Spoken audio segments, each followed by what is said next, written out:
जय मसीह की। मैं आज आप सबका इस ऑनलाइन सर्विस में वेलकम करता हूँ। सचमुच परमेश्वर महान है कि आज हम इस ऑनलाइन सर्विस के थ्रू संगति करने पा रहे हैं। मैं आज आपके सामने पढ़ूंगा भजन संहिता उसका 34वां अध्याय और 4थी आयत। मैं यहोवा के पास गया, तब उसने मेरी सुन ली और मुझे पूरी रीति से निर्भय किया। ये भजन दाऊद ने लिखा है और ये वो समय था जब वो शाऊल से भाग रहा था। शाऊल उसके जान के पीछे पड़ा था और दाऊद शाऊल को हाथ नहीं लगाना चाहता था, क्योंकि शाऊल परमेश्वर का अभिषेक किया हुआ राजा था। पर उस समय दाऊद शाऊल से भागा और वो अबीमेलेक के पास पहुंचा और परमेश्वर ने उसकी सुधि ली। उसने परमेश्वर को अपने पूरे हृदय से पुकारा और परमेश्वर ने उसकी सुन ली। और धन्यवाद देते हुए दाऊद कहता है, मैं यहोवा के पास गया, तब उसने मेरी सुन ली और मुझे पूरी रीति से निर्भय किया। मेरे प्रियो, आज के दिन परमेश्वर का वचन मुझसे और आपसे बात कहना चाहते हैं कि हम निर्भय ना हो, क्योंकि हमारा परमेश्वर हमारे साथ है। हमारे इस वचन में परमेश्वर 367 बार कहता है कि मत डर, मैं तेरे साथ हूं, मत डर। पर हम उस भय में रहते हैं।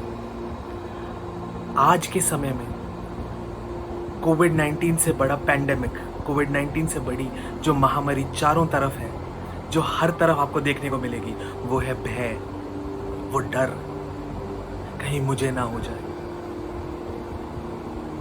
हम सब डरे हुए हैं, पर परमेश्वर ने हमें डर की आत्मा तो नहीं दी है। ये वचन कहता है दाऊद ने परमेश्वर को पुकारा। दाऊद वो व्यक्ति था, जब वो बच्चा था वो भेड़ों को चराता था, बकरियां चराता था। और दाऊद कहता है कि मैंने जब मेरी बकरियों को जब कोई शेर या भालू आके पकड़ता था, वो उनके चंगुल से उन्हें बचा लेता था। परमेश्वर ने उसे बचपन से वो ट्रेनिंग दी कि किस तरह वो उस भय का सामना करे। शायद बकरियां वो शेर या भालू ले जाते होंगे, पहले वो अपनी उस भेड़ों को छुड़ा के लाता होगा, पर जब शेर को दिखता होगा कि हाँ ये वापस ले गया है, शायद शेर उसको मारने आता होगा। और धीरे धीरे उस ट्रेनिंग से एक दिन दाऊद गोलायत के सामने खड़ा हुआ। और शमूएल की पुस्तक में 17:37 में दाऊद कहता है कि मेरा परमेश्वर जिसने मुझे शेर के पंजे और भालू के पंजों से बचाया है, वो इस फिलिस्तीनी से तो मुझे छुड़ा ही लेगा। हालेलुया। बस हम किसकी ओर देख रहे हैं? पौलुस कहता है फिलिपियों की पत्री में कि हम तो घमंड प्रभु यीशु मसीह का करते हैं और हम शरीर में विश्वास नहीं रखते। हमें मनुष्यों की ओर नहीं, परमेश्वर की ओर देखना है। सचमुच परमेश्वर महान है कि अभी तक हम सुरक्षित हैं, स्वस्थ हैं, भले चंगे हैं। उस महान परमेश्वर की दया है। मैं आपको बताना चाहूँगा, मेरी अभी कोविड-19 में ड्यूटी थी। जब मैं फर्स्ट डे उस वार्ड में गया, पीपीई पहन के, जिसमें सब कुछ पहनना होता है, पीपीई, गॉगल, सब कुछ। आई नो आप सबने वो एक्सपीरियंस के थ्रू गए होंगे, हम में से बहुत लोग। तो जब मैं उस वार्ड के अंदर घुसा, जिस स्पीड से मैं गया उसकी डबल स्पीड से मैं वहाँ से भाग गया, क्योंकि मैं इतना डर गया था।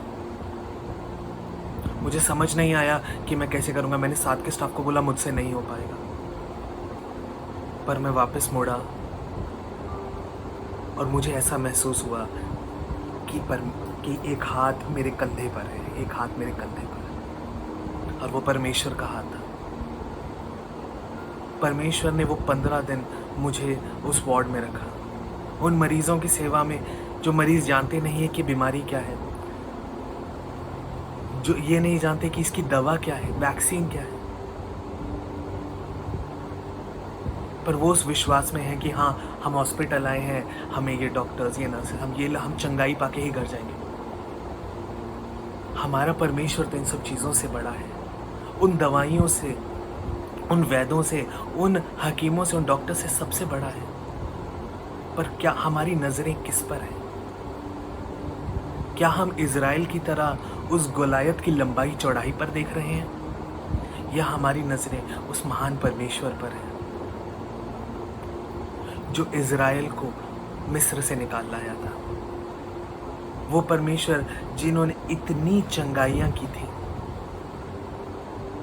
जब लोगों ने खाना पानी मांगा, पत्थर में से पानी निकाला, स्वर्ग से मन्ना बरसाया, रेगिस्तान में मीट खिलाया, इतना मीट खाया कि उनके मुंह से नाक से बाहर आ रहा था। हम उस परमेश्वर की महानता को ना भूलें। आज परमेश्वर का वचन मुझसे और आपसे यही कहना चाहता है कि हम निर्भय हों। साउथ इंडिया में एक पास्टर थे, ये एक सच्चा इंसिडेंस है। वो पास्टर विजिट करने के लिए जा रहे थे, पहाड़ी पे चढ़ते हुए जाना था उन्हें। एक व्यक्ति उन्हें मिला, उस व्यक्ति से पूछा, वो अपनी चाकू की धार तेज कर रहा था, पत्थर पे रगड़ता हुआ। पास्टर ने पूछा, क्या कर रहे हो? कह रहा है कि मैं चाकू की धार तेज कर रहा हूँ क्योंकि बकरियां, अभी जो जंगली बकरियां वो पहाड़ से नीचे उतरने वाली है, मार के आज खाना खाएंगे। पास्टर ने कहा अच्छा। वो मुस्कुराते हुए चल दिया। वो वापस आए क्योंकि जल्दी था, रात का समय था, जल्दी घर पहुंच रहा था, पहाड़ी इलाका था। वो जल्दी से घर गए, तब देखा कि वो व्यक्ति वहीं पे बैठा हुआ है पर कुछ बोल नहीं रहा। पास्टर घर पहुंचे, पर वो व्यक्ति उस समय अंधा हो चुका था। उस व्यक्ति ने जल्दी से अपने बेटे को बुलाया, ए जल्दी आओ, उस पास्टर को बुला के लाओ, मैं अंधा हो चुका हूं, मैं नहीं देख सकता। तो वो पास्टर को बुला के लाया। पास्टर ने बोला, अरे मैं तो तुम्हें देखते हुए गया था, तब तो तुमसे बात करी, तब तुम बिल्कुल ठीक थे और तुम छुरी तेज कर रहे थे, क्या हुआ? कहता, पास्टर जी मैं वो छुरी तेज कर रहा था ताकि जब आप वापस आए मैं आपको मार दूं। मैं आपको मारना चाहता था, पर जैसे ही आप आए मैंने आपके साथ 3 और लोगों को सफेद वस्त्र में देखा और मैं देख के डर गया और एकदम सी चमक उठी और मैं अंधा हो गया। और परमेश्वर के दास ने उसके लिए प्रार्थना करी और उसकी रोशनी लौटी। जब हमारा हृदय का मकसद सही होता है, when we have the right heart and the right motive, the Lord is with us। परमेश्वर ने कहा निर्भय हो। हम उस सृष्टिकर्ता, उस महान परमेश्वर को धन्यवाद दें आज, और मिलकर ये गीत गाएं कि सारी सृष्टि के मालिक तुम ही, सारी सृष्टि के रक्षक तुम ही। प्रभु की स्तुति। सारी सृष्टि के मालिक तुम ही हो, सारी सृष्टि के रक्षक तुम ही हो। करती है तुझको सादर प्रणाम, गाते हैं तेरे गुणगान। आहा, हालेलुया।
आइए हम दुआ करें। धन्यवाद, धन्यवाद अनुग्रहकारी दयालु पिता परमेश्वर, धन्यवाद के साथ आपके पवित्र चरणों में आते हैं मेरे प्रभु। धन्यवाद हर आशीष अनुग्रह के लिए जो मेरे परमेश्वर आपने हमारी योग्यता से बढ़कर हमें दिया है मेरे प्रभु। धन्यवाद देते हैं मेरे परमेश्वर कि इस ऑनलाइन मीडिया के थ्रू हम मिलने पा रहे हैं, आपके वचन को सुनने पा रहे हैं मेरे परमेश्वर। आपने ये जो वचन दिया, हम धन्यवाद देते हैं मेरे प्रभु कि आज वचन हमारे बीच में है मेरे प्रभु, जिसे हम पढ़ पा रहे हैं, जिस पर हम मनन कर पा रहे हैं, और मेरे परमेश्वर जिससे हम आपको और जान पा रहे हैं, आपके उस स्नेह को और जान पा रहे हैं मेरे परमेश्वर। पिता, आज हम स्वस्थ हैं, आपकी दया है। पिता, आज हम एक सुरक्षित जगह पर हैं, आपकी दया है। आज पिता हम हमारे परिवारों के बीच पर हैं, आपकी दया है मेरे प्रभु। आज मेरे प्रभु हम दूसरे मरीजों की, लोगों की सेवा करने पा रहे हैं, आपकी दया है मेरे प्रभु। मेरे परमेश्वर मैं धन्यवाद देता हूँ, मेरे परमेश्वर मैं धन्यवाद देता हूँ हमारे पासवान का, सैम भैया का, श्रद्धा दीदी का। पिता परमेश्वर धन्यवाद ऐसे अगुओं के लिए जो हमारे बीच में है मेरे प्रभु, धन्यवाद देता हूँ मेरे प्रभु।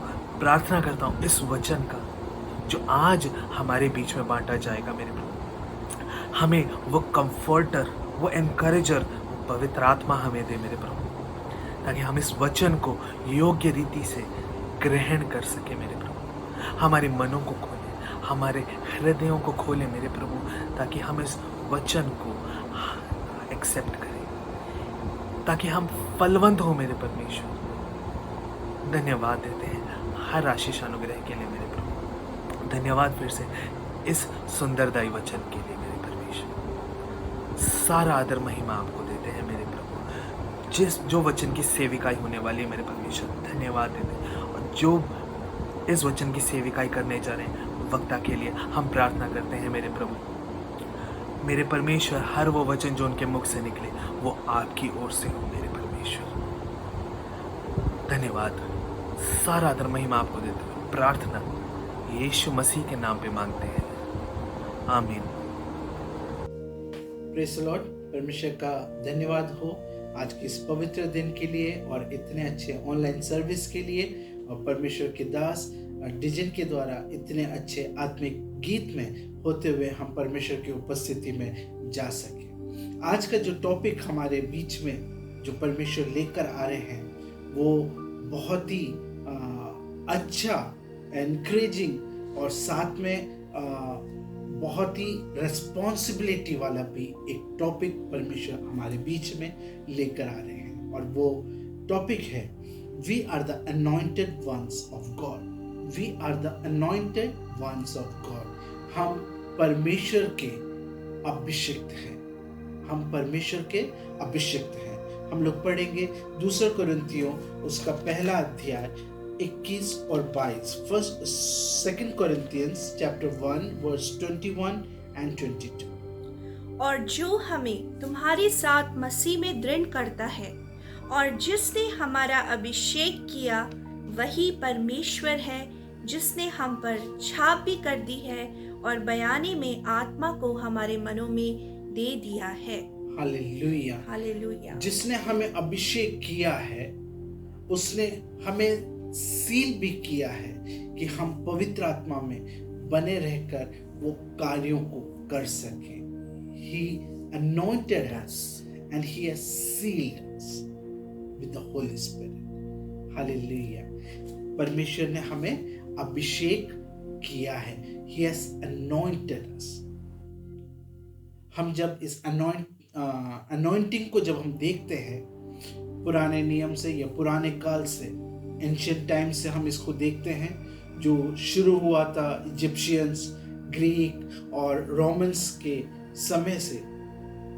ये अभिषेक तब करते थे, ये कस्टम था, ये तब करते थे जब वो किसी गेस्ट को ऑनर करना चाहते थे, जब किसी मेहमान का अतिथि सत्कार करना चाहते थे। और हम जानते हैं हम भी उसी प्रकार से परमेश्वर के घर में, परमेश्वर के राज्य में हमारा भी स्वागत हुआ है। परमेश्वर ने हम लोगों को जो तुच्छ प्राणी हैं परमेश्वर ने अपना वारिस ठहराया है, हमारा स्वागत किया है। दूसरा, अनॉइंटिंग तब होता था जब किसी को एक अधिकार देना होता था। The anointing give the right to rule. जब किसी का अभिषेक होता था तो वो उन्हें राज्य करने का अधिकार भी देता था। हम पढ़ते हैं भजन संगीता सैम चैप्टर 45 वर्स 7। तूने धर्म से प्रीति और दुष्टता से बैर रखा है, इस कारण परमेश्वर ने, हाँ तेरे परमेश्वर ने तुझको तेरे साथियों से अधिक हर्ष के तेल से अभिषेक किया है। जब परमेश्वर ने हमें अभिषेक किया है तो उसने हमारे कंपेनियंस, हमारे साथियों से परमेश्वर ने ऊपर उठाया है, और वो एक अधिकार परमेश्वर ने, पावर हमें परमेश्वर ने दिया है। हम देखते हैं यशायाह नबी की पुस्तक यशायाह चैप्टर 10 वर्स 27। उस समय ऐसा होगा कि उसका बोझ तेरे कंधे पर से और उसका जुआ तेरी गर्दन पर से उठा लिया जाएगा, और अभिषेक के कारण वह जुआ तोड़ डाला जाएगा। हालेलुया। जब परमेश्वर हमें अभिषेक करते हैं, when he anoints us, he breaks, he destroys the yoke। वो जो योक हमारे ऊपर है, जो बर्डन हमारे ऊपर है, और वो योक जो है वो शैतान और पाप का बॉन्डेज है, वो उसका पावर है, वो उसके प्लान्स हैं जो परमेश्वर न सिर्फ दूर करते हैं लेकिन उसको हमेशा के लिए नाश कर देते हैं, उसको डिस्ट्रॉय करते हैं। तो जब परमेश्वर हमें अनॉइंट करते हैं, जैसे हमने शुरू में देखा, हम उसके अभिषिक्त हैं। तो जब परमेश्वर अभिषेक करते हैं तो वो हमें एक नया अधिकार देते हैं, शैतान के और पाप के हर एक बंधनों से हमें निकाल कर, उन योक्स को डिस्ट्रॉय कर नाश कर परमेश्वर हमें अपने कंपेनियंस, अपने साथियों से भी ऊपर उठाकर रूल करने के लिए, राज्य करने के लिए, कुछ अधिकारों के साथ, रिस्पॉन्सिबिलिटीज के साथ अधिकार करने का परमेश्वर हमें सौभाग्य देते हैं। जब हम ओल्ड टेस्टमेंट पढ़ते हैं, पुराने नियम पढ़ते हैं, तो 3 लोगों को परमेश्वर अनॉइंट करते थे, और वो है प्रीस्ट, याजक, दूसरा किंग्स, राजाओं को, और तीसरा प्रॉफिट्स को, भविष्यवक्ताओं को अभिषेक करते थे। ये 3 लोग हैं, प्रीस्ट, किंग एंड प्रॉफिट्स। याजक, राजा और भविष्यवक्ताओं को परमेश्वर अभिषेक करते थे। हम लोग बारी बारी से इन तीनों लोगों को देखेंगे कि इनके ड्यूटीज क्या है, परमेश्वर ने किन लोगों को अभिषेक किया, हमें कैसे अभिषेक किया, और हमें परमेश्वर ने क्या रिस्पॉन्सिबिलिटी दी है। तो हम सबसे पहले देखेंगे प्रीस्ट। पहला जो है वो है priest. Priest are the ones who are the mediators between God and man.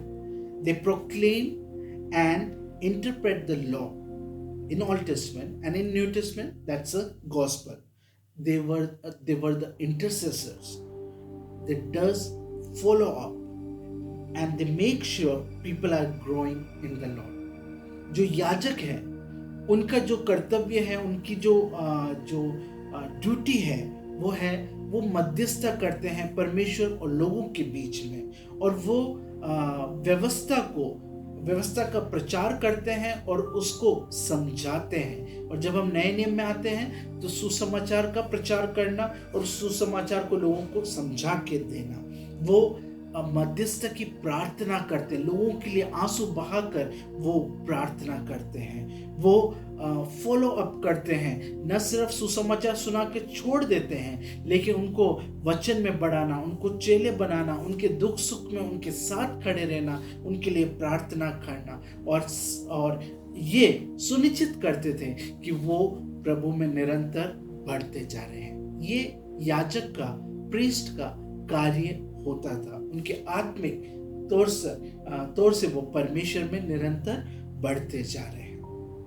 परमेश्वर और लोगों के बीच में मध्यस्थता करते हुए उनकी बातों को परमेश्वर तक रखना, या जो बातें व्यवस्था से, वचन से नहीं समझ में आ रहा, वो समझा के देना। हम देखते हैं किस प्रकार से पुराने नियम में परमेश्वर ने आरोन उसके पुत्रों को अभिषेक किया। हम पढ़ते हैं एक्सोडस निर्गमन की पुस्तक उसका 28वां अध्याय 41वां पद। Exodus chapter 28 verse 41। अपने भाई हारून और उसके पुत्रों को यही सब वस्त्र पहनाकर उनका अभिषेक और संस्कार करना और उन्हें पवित्र करना कि वे मेरे लिए याजक का काम करें। हम देखते हैं यहाँ पे किस प्रकार से याजक जो आरोन और उसके पुत्रों को याजक का अधिकार दिया जा रहा था, उनको अभिषेक परमेश्वर करते हैं। ठीक उसी प्रकार से परमेश्वर ने हमें भी प्रीस्ट ठहराया है, याजक ठहराया है, और परमेश्वर हमें अभिषेक करते हैं। जैसे हमने शुरू में पढ़ा, परमेश्वर ने हमें अभिषेक कर दिया है और सील कर दिया है। याजक के लिए भी उसने हमें परमेश्वर ने हमें अनॉइंट किया है, हमें अभिषेक किया है। और उसके लिए हम पढ़ेंगे पहला पत्रस 2 अध्याय उसका 5वां पद। पहला पत्रस 1 पीटर चैप्टर 2 वर्स 5। तुम भी आप जीवते पत्थरों के समान आत्मिक घर बनते जाते हो, जिससे याजकों का पवित्र समाज बनकर ऐसे आत्मिक बलिदान चढ़ाओ जो यीशु मसीह के द्वारा परमेश्वर को ग्रहण योग्य है। Amen. We are the holy priesthood. हम याजकों का पवित्र समाज परमेश्वर ने हमें ठहराया है। एक बहुत बड़ा परमेश्वर ने कार्य हमारे कंधों पर हमें वो दिया है परमेश्वर, कि हम लोगों को परमेश्वर में निरंतर बढ़ाते रहें।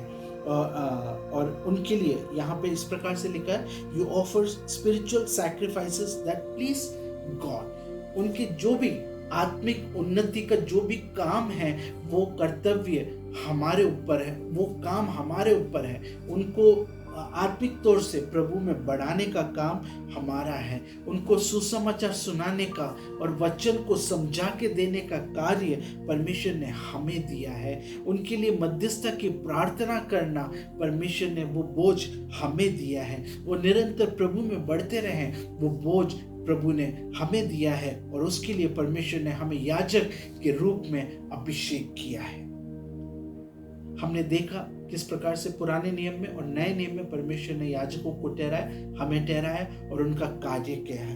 हम देखते हैं 2 तिमोथी उसका 4 उसका 1 और 2 पद हम देखेंगे। 2 तिमोथी चैप्टर 4 वर्स 1 और 2। परमेश्वर और मसीह को गवाह करके, जो जीवितों और मरे हुओं का न्याय करेगा, और उसके प्रकट होने और राज्य की सुधि दिलाकर, मैं तुझे आदेश देता हूँ कि तू वचन का प्रचार कर, समय और असमय तैयार रहे, सब प्रकार की सहनशीलता और शिक्षा के साथ उल्हाना दे और डांट और समझा। हमें समय असमय तैयार रहना है। वचन में पहले खुद को हमें तैयार करना है, ताकि उस वचन के आधार पर हम लोगों को उलाहना दे सकें, उनको डांट सकें, उनको एनकरेज कर सकें, उनको रिब्यूक कर सकें, और हर प्रकार से, किसी भी प्रकार से हम उनको प्रभु में बढ़ाने वाले हो सकें। ये कर्तव्य परमेश्वर ने आपको और मुझे दिया है। हम पुराने नियम में देखते हैं किस प्रकार से परमेश्वर ऐसे लोगों को ढूंढते थे जो परमेश्वर और लोगों के बीच में खड़े हो सके। उसके लिए हम लोग देखेंगे एजेकियल नबी की पुस्तक उसका 22वां अध्याय और उसका 30वां पद। Ezekiel chapter 22 verse 30। मैंने उनमें ऐसा मनुष्य ढूंढना चाहा जो बाड़ी को सुधारे और देश के निमित्त नाके में मेरे सामने ऐसा खड़ा हो कि मुझे उसका नाश न करना पड़े, परंतु ऐसा कोई भी ना मिला। I found none. ऐसा कोई भी नहीं मिला जो परमेश्वर और वो जो विनाश हो रहे हैं उनके बीच में एक ब्रिज का काम कर सके, उस गैप को फिल करने वाला बन सके। आज परमेश्वर ने हमें याजक का अभिषेक परमेश्वर ने हमें किया है। और अगर आज परमेश्वर स्वर्ग से उस याजकों को ढूंढ रहे हैं, जो लोग विनाश की ओर जा रहे हैं, जो बिना सुसमाचार सुने विनाश की ओर जा रहे हैं, उनके और परमेश्वर के बीच में मध्यस्थता करने के लिए अगर कोई खड़ा है, अगर परमेश्वर से ढूंढ रहे हैं, तो क्या आप और मुझे परमेश्वर देख पाएंगे कि एक बार फिर से परमेश्वर कहेंगे कि मैंने किसी को नहीं पाया। I have found none.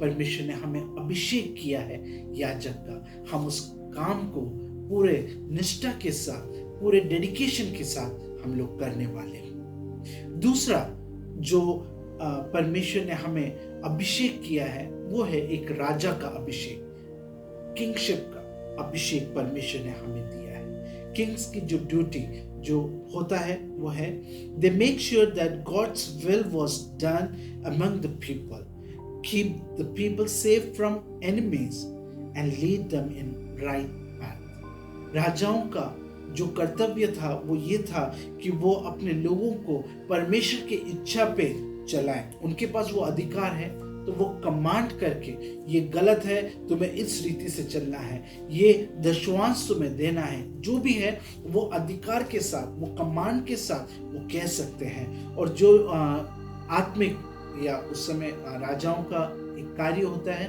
कि अपने लोगों को शत्रुओं से बचाना, और हम जो आत्मिक राजा हैं हमारा कार्य होगा कि हम लोगों को आत्मिक शत्रुओं से बचाएं और उनको एक सही मार्ग पर लेकर चलने में उनकी मदद करें, उनको प्रेरणा दें या उनको कमांड के साथ उनको सही मार्ग पर लेकर चलने वाले हम लोग हो सकें। हम लोग देखेंगे किस प्रकार से परमेश्वर ने पुराने नियम में और हमें नए नियम में परमेश्वर ने अभिषेक किया है। हम देखते हैं पहला शमूएल 10वां अध्याय उसका पहला पद, 1 शमूएल चैप्टर 10 वर्स 1। तब शमूएल ने एक कुप्पी तेल लेकर उसके सर पर उड़ेला और उसे चूमकर कहा, क्या इसका कारण ये नहीं कि यहोवा ने अपने निज भाग के ऊपर प्रधान होने को तेरा अभिषेक किया है। यहाँ पे हम देख रहे हैं किस प्रकार ने शमूएल ने कुप्पी में तेल लेकर शाऊल का राजा होने का, अधिकारी होने का अभिषेक किया। इसी प्रकार से हम पहले शमूएल उसके 16वें अध्याय 11-12 में देखते हैं किस प्रकार से शमूएल फिर शाऊल के बाद दाऊद का अभिषेक करते हैं। जब भी हम पुराने नियम में पढ़ते हैं राजा होने के लिए अभिषेक किया करते थे, और परमेश्वर ने हमें भी इसी प्रकार से राजा ठहराया है। हम पढ़ते हैं revelation chapter 1 words 5 second part and 6 word, प्रकाशित वाक्य उसका पहला अध्याय 5 का दूसरा भाग और 6ठा पद हम देखेंगे। वह हमसे प्रेम रखता है और उसने अपने लहू के द्वारा हमें पापों से छुड़ाया है और हमें एक राज्य और अपने पिता परमेश्वर के लिए याजक भी बना दिया है। एक राज्य और परमेश्वर के लिए याजक बनाया है। कुछ ट्रांसलेशन में वो साफ साफ इंग्लिश में लिखा है किंग्स एंड प्रीस्ट, कुछ में किंगडम एंड प्रीस्ट है, कुछ में वो साफ, और उसका अर्थ जो निकलता है वो है किंग्स एंड प्रीस्ट, राजा और याजक परमेश्वर ने हमें ठहराया है। इसी प्रकार से हम प्रकाशित वाक्य रेवलेशन चैप्टर 5 वर्ड्स 9 एंड 10 देखते हैं तो वहां पे भी इसी प्रकार से लिखा है कि परमेश्वर ने हमें राजा और याजक ठहराया है। परमेश्वर ने इससे भी बड़ा कार्य हमें वो देने वाले हैं। वो हम पढ़ते हैं मत्ती रचित सुसमाचार उसका 19th chapter words 28, Matthew chapter 19 words 28। यीशु ने उनसे कहा, मैं तुमसे सच कहता हूँ कि नई सृष्टि में जब मनुष्य का पुत्र अपनी महिमा के सिंहासन पर बैठेगा तो तुम भी जो मेरे पीछे हो लिए हो 12 सिंहासनों पर बैठकर इज़राइल के 12 गोत्रों का न्याय करोगे। Hallelujah, hallelujah. परमेश्वर ने न सिर्फ हमें राजा और याजक ठहराकर अभिषेक किया है, लेकिन आने वाले राज्य में जब प्रभु यीशु मसीह फिर से उनका जब दूसरा आगमन होगा और वह जब न्याय करने के लिए अपने सिंहासन पर बैठे होंगे तो आप और मैं भी सिंहासन पर बैठकर न्याय कर रहे होंगे। हमें राजा का अधिकार दिया है और राजा होने के लिए परमेश्वर ने हमें अभिषेक किया है। हालेलुया। और हमने देखा राजा का कार्य क्या होता है, तो इस जीवन में भी हमें उस कार्य को पूरा करना है। हम पढ़ते हैं प्रेरितों का काम उसका 20वां अध्याय और 28वां पद, एक्ट्स चैप्टर 20 वर्ड्स 28। इसलिए अपनी और पूरे झुंड की चौकसी करो जिसमें पवित्र आत्मा ने तुम्हें अध्यक्ष ठहराया है कि तुम परमेश्वर की कलीसिया की रखवाली करो जिसे उसने अपने लहू से मोल लिया है। हालेलुया। उस कलीसिया की रखवाली करो जिसे परमेश्वर ने अपने लहू से मोल लिया है। हमें उस कलीसिया की रखवाली करनी है।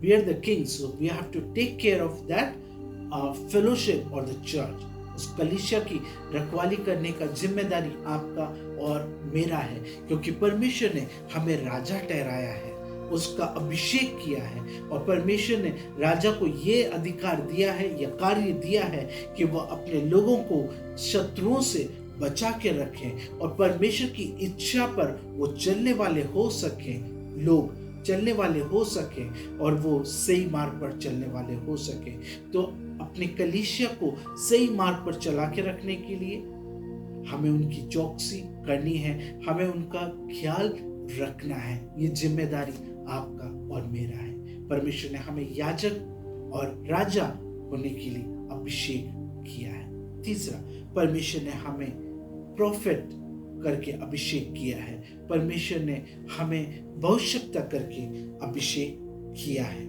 भविष्यवक्ताओं का जो कार्य होता है वो है, they are the spokesperson to God, they warn and direct और turn them from their evil ways. जो भविष्यवक्ता है वो परमेश्वर के लिए बोलते हैं। परमेश्वर के स्थान पर बोलने वाले लोग होते हैं भविष्यवक्ता। जो परमेश्वर जो भी बात हमसे कहना चाहते हैं वो भविष्यवक्ता के द्वारा हम लोगों तक वो पहुंचाते हैं। भविष्यवक्ता वो होते हैं जो लोगों को चेतावनी देते हैं, उनको वार्न करते हैं और सही मार्ग के लिए, उनके बुरे मार्गों से उनको सही मार्ग पर डायरेक्ट करते हैं, दिशा दिखाते हैं। परमेश्वर ने किस प्रकार से हम देखते हैं एलीशा को एलिजा के द्वारा अभिषेक किया एक प्रॉफिट होने के लिए। उसके लिए हम देखते हैं 1 Kings chapter 19 verse 16। और इज़राइल का राजा होने को निमशी के पोते येहू का और अपने स्थान पर नबी होने के लिए आबेल महोला के शापात के पुत्र एलीशा का अभिषेक करना। अब एलीशा का अभिषेक करने के लिए परमेश्वर यहाँ पे कहते हैं प्रोफेट्स का भी अभिषेक होता है। और उसी प्रकार से हम देखते हैं कि किस प्रकार से परमेश्वर ने हमें भी एक प्रोफेट, एक भविष्यवक्ता करके चुना है। उसके लिए हम लोग पढ़ेंगे एफेसियंस चैप्टर 2 वर्स 20, एफिसियों की पत्री उसका 2 अध्याय और 20वां पद। और प्रेरितों और भविष्यवक्ताओं की नींव पर, जिसके कोने का पत्थर मसीह यीशु स्वयं ही है, बनाए गए हो। एक बार फिर से हम इसको ध्यान से पढ़ेंगे। और प्रेरितों और भविष्यवक्ताओं की नींव पर, जिसके कोने का पत्थर मसीह यीशु स्वयं ही है, तुम बनाए गए हो। हम वो अपोस्टल्स और प्रोफेट्स बनाए गए हैं। We are his house built on the foundation of the apostles and the prophets. Hallelujah. परमेश्वर ने हमें भविष्यवक्ता होने के लिए भी अभिषेक किया है। हम देखते हैं, हमने देखा कि किस प्रकार से भविष्यवक्ताओं का कार्य होता है वार्न करना, उनको सही मार्ग पर लेकर आना।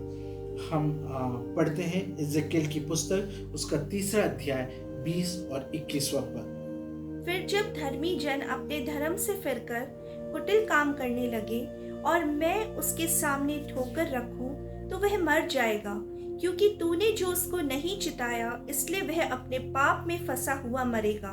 और जो धर्म के कर्म उसने किए हों, उनकी सुधि न ली जाएगी, पर उसके खून का लेखा मैं तुझी से लूंगा।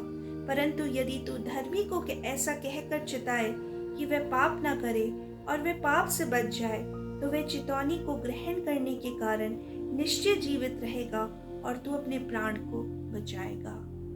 तो हमने देखा किस प्रकार से हमारे चिताए जाने से, हमारे वार्न करने से अगर कोई सुधरता है तो उसकी आत्मा बचा ली जाती है, और अगर नहीं मानता है तो वो हमेशा के लिए विनाश की ओर चले जाता है। तो वार्न करने का या किसी को चिताने का जो काम है वो परमेश्वर ने हमें दिया है। हम पढ़ते हैं कोलोसियों की पत्री उसका 1 अध्याय और उसका 28वां पद। कोलोसियों की पत्री उसका 1 अध्याय उसका 28वां पद हम देखते हैं। कोलोसियंस चैप्टर 1 वर्ड्स 28। जिसका प्रचार करके हम हर एक मनुष्य को चेतावनी देते हैं और सारे ज्ञान से हर एक मनुष्य को सिखाते हैं कि हम हर एक व्यक्ति को मसीह में सिद्ध करके उपस्थित करें। हालेलुया। हमें चेतावनी देनी है और उनको शिक्षाओं में बढ़ाना है, परमेश्वर के ज्ञान में बढ़ाना है और मसीह में हमें उन्हें परफेक्ट करना है, सिद्ध करना है। ये एक प्रॉफिट की ड्यूटी है कि जो भी गलत रास्ते में है उनको चेतावनी दे, उनको वार्न करें और परमेश्वर के वचन के आधार पर चलने के लिए उन्हें हम प्रेरित करें और उनको मसीह के स्वरूप में परिवर्तित होने में और सिद्ध होने में हम उनको मदद करें। ये एक प्रॉफिट की रिस्पॉन्सिबिलिटी है। तो हमने देखा किस प्रकार से परमेश्वर ने हमें एक याजक का, एक राजा का और एक भविष्यवक्ता का परमेश्वर ने अभिषेक हमें करके वो कार्य हमें सौंपा है। भविष्यवक्ता का, याजक का जो कार्य है वो है कि आत्मिक तौर से वो निरंतर प्रभु में बढ़ते रहें, ये सुनिश्चित करना। राजा का जो कार्य है वो है कि वो लोगों को आत्मिक जो शत्रु है उससे बचाकर परमेश्वर की इच्छा को जानकर और परमेश्वर के मार्ग पर चलने में हम उनको कमांड के साथ आगे बढ़ाते रहें। या भविष्यवक्ता का, प्रॉफिट का जो कार्य है वो है कि हम गलत रास्तों में जो चल रहे हैं उन्हें वार्न करें और परमेश्वर के वचन से उनको सिखाते हुए परमेश्वर के स्वरूप में परिवर्तित होने में हम उनको प्रेरणा दें, उनको प्रभु यीशु मसीह में सिद्ध हम लोग कर सकें। तो हमने देखा कि किस प्रकार से परमेश्वर ने हमें अभिषेक किया है इन तीनों कार्य के लिए। हम देखते हैं न सिर्फ परमेश्वर ने इसको शुरू किया है लेकिन हम इस अभिषेक में बने हुए हैं। परमेश्वर का वचन कहता है, पहला यूहन्ना उसका 2 अध्याय और 27वें पद में, 1 जॉन चैप्टर 2 वर्ड्स 27। परंतु तुम्हारा वह अभिषेक जो उसकी ओर से किया गया तुम में बना रहता है और तुम्हें इसका प्रयोजन नहीं कि कोई तुम्हें सिखाए, वरन जैसे वह अभिषेक जो उसकी ओर से किया गया तुम्हें सब बातें सिखाता है और ये सच्चा है और झूठा नहीं, और जैसा उसने तुम्हें सिखाया है वैसे ही तुम उसमें बने रहते हो। हालेलुया। ये जो अभिषेक है, जो परमेश्वर ने जो हमें अनॉइंट किया है, ये सच्चा है, ये झूठा नहीं है। हमें इसके महत्व को समझना है। हम इस अभिषेक को लाइटली ना लें, हम इसको तुच्छ ना समझें। परमेश्वर ने जो जिम्मेदारी हमें दी है, आप कल्पना करके देखें, जब शाऊल का अभिषेक हुआ, जब दाऊद का अभिषेक हुआ और जब लोगों को पता चला, एक सेलिब्रेशन था, एक बहुत बड़ी बात थी कि उनको राजा करके चुना गया। जब आरोन का, उसके पुत्रों का जब अभिषेक हुआ, वो एक सेलिब्रेशन था, सबको पता चला कि उनको अभिषेक किया। जब भविष्यवक्ताओं का, एलिजा का, एलीशा का या किसी का भी जब अभिषेक हुआ तो सबको पता चला कि परमेश्वर ने उन्हें अभिषेक किया है। आज परमेश्वर का वचन कहता है, ये झूठा नहीं है, सत्य है कि वो तुम अभिषेक में बने हुए हो। You remain in that anointing. हम उसको तुच्छ ना समझे, हम उसको लाइटली ना लें। परमेश्वर ने जब हमें अनॉइंट किया है तो हम उस कार्य को पूरे रिस्पॉन्सिबिलिटी के साथ, अकाउंटेबिलिटी के साथ, निष्ठा के साथ हम उसको पूरा करने वाले हो सके। परमेश्वर इन वचनों के द्वारा हमें आशीषित करें और आप हमेशा स्मरण रखें, you are the anointed one of God. आप परमेश्वर के चुने हुए अभिषिक्त हैं। परमेश्वर इन वचनों के द्वारा हमें आशीष दें। हम आगे शिनोय के साथ आराधना के गीत में जाएंगे और जब हम इस गीत को गाते हैं, हम इस वचन को मनन करें और अपने आप को हम जांच के देखें, क्या हम परमेश्वर के वचन के आधार पर अपने जीवन को व्यतीत कर रहे हैं। आप सभी को जय मसीह की।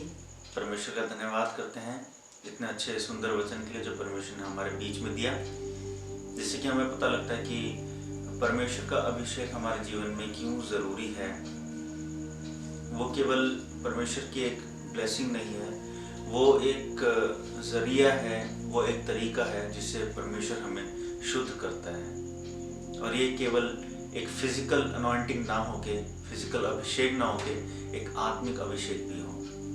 तो आइए अब हम आराधना की ओर चलते हैं कि यहोवा मेरा चरवाहा है, मुझे कुछ घटी नहीं होगी, वो मुझे हरी चराई में चलाता है, वही मेरा अभिषेक करता है।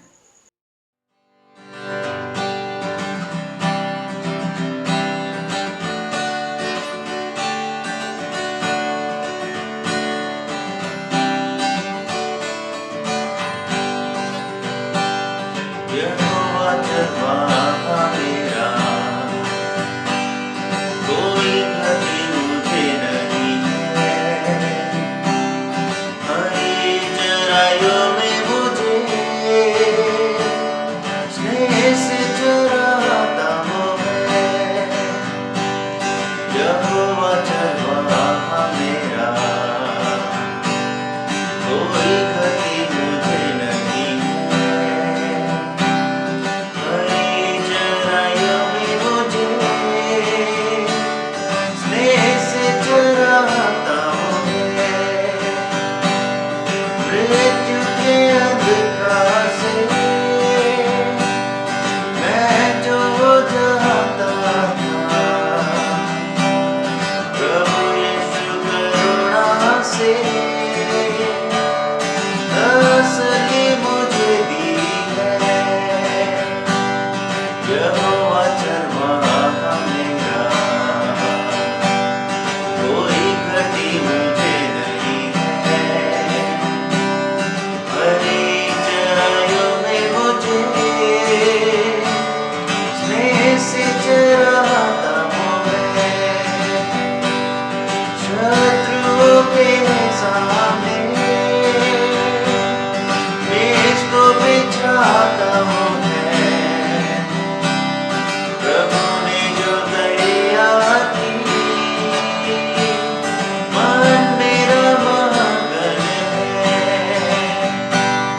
यहोवा चरवाहा मेरा, कोई घटी मुझे नहीं है। हरी चराइयों में मुझे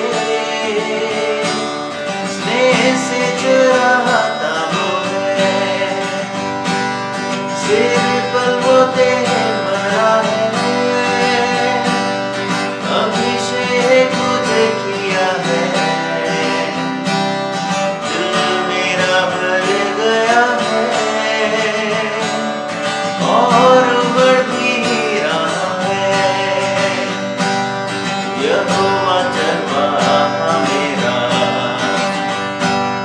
कोई घटी मुझे नहीं है।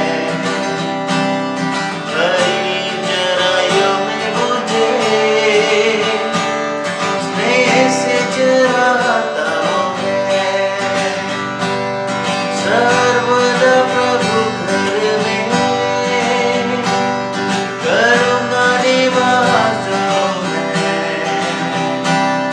करुणा भराई उसकी आनंदित मुझे करती है। यहोवा चरवाहा मेरा,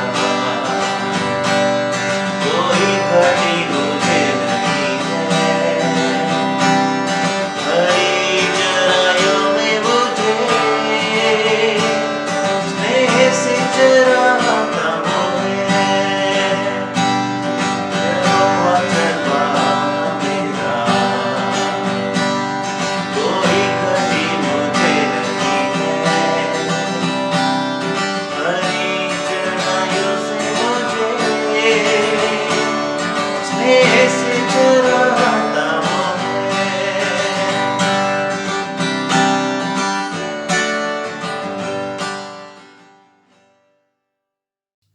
आइए हम लोग प्रार्थना में जाएं, अपने आप को हम समर्पित करते हुए, अपने आंखों को परमेश्वर की ओर लगाते हुए हम प्रार्थना में जाएं।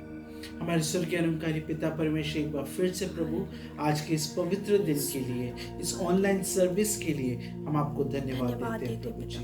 प्रभु हम विश्वास करते हैं आज जो कोई भी प्रभु इस वचन को सुन रहा है, आप उनको छू रहे हैं Yes, और my आपने Lord. उनको छुआ, आप उनसे बात कर रहे हैं प्रभु जी। और प्रभु आपका वचन वो दोधारी तलवार है प्रभु जी, वो प्रभु हमारे हृदयों को चीरता है प्रभु जी, उसको बेचता है प्रभु जी। हमें प्रभु आपके वचनों से प्रभु जी आप तृप्त करते हैं, उसके लिए धन्यवाद प्रभु जी। प्रभु आज के आपके जीवित वचन के लिए धन्यवाद देते हैं प्रभु जी। प्रभु धन्यवाद देते हैं प्रभु जी।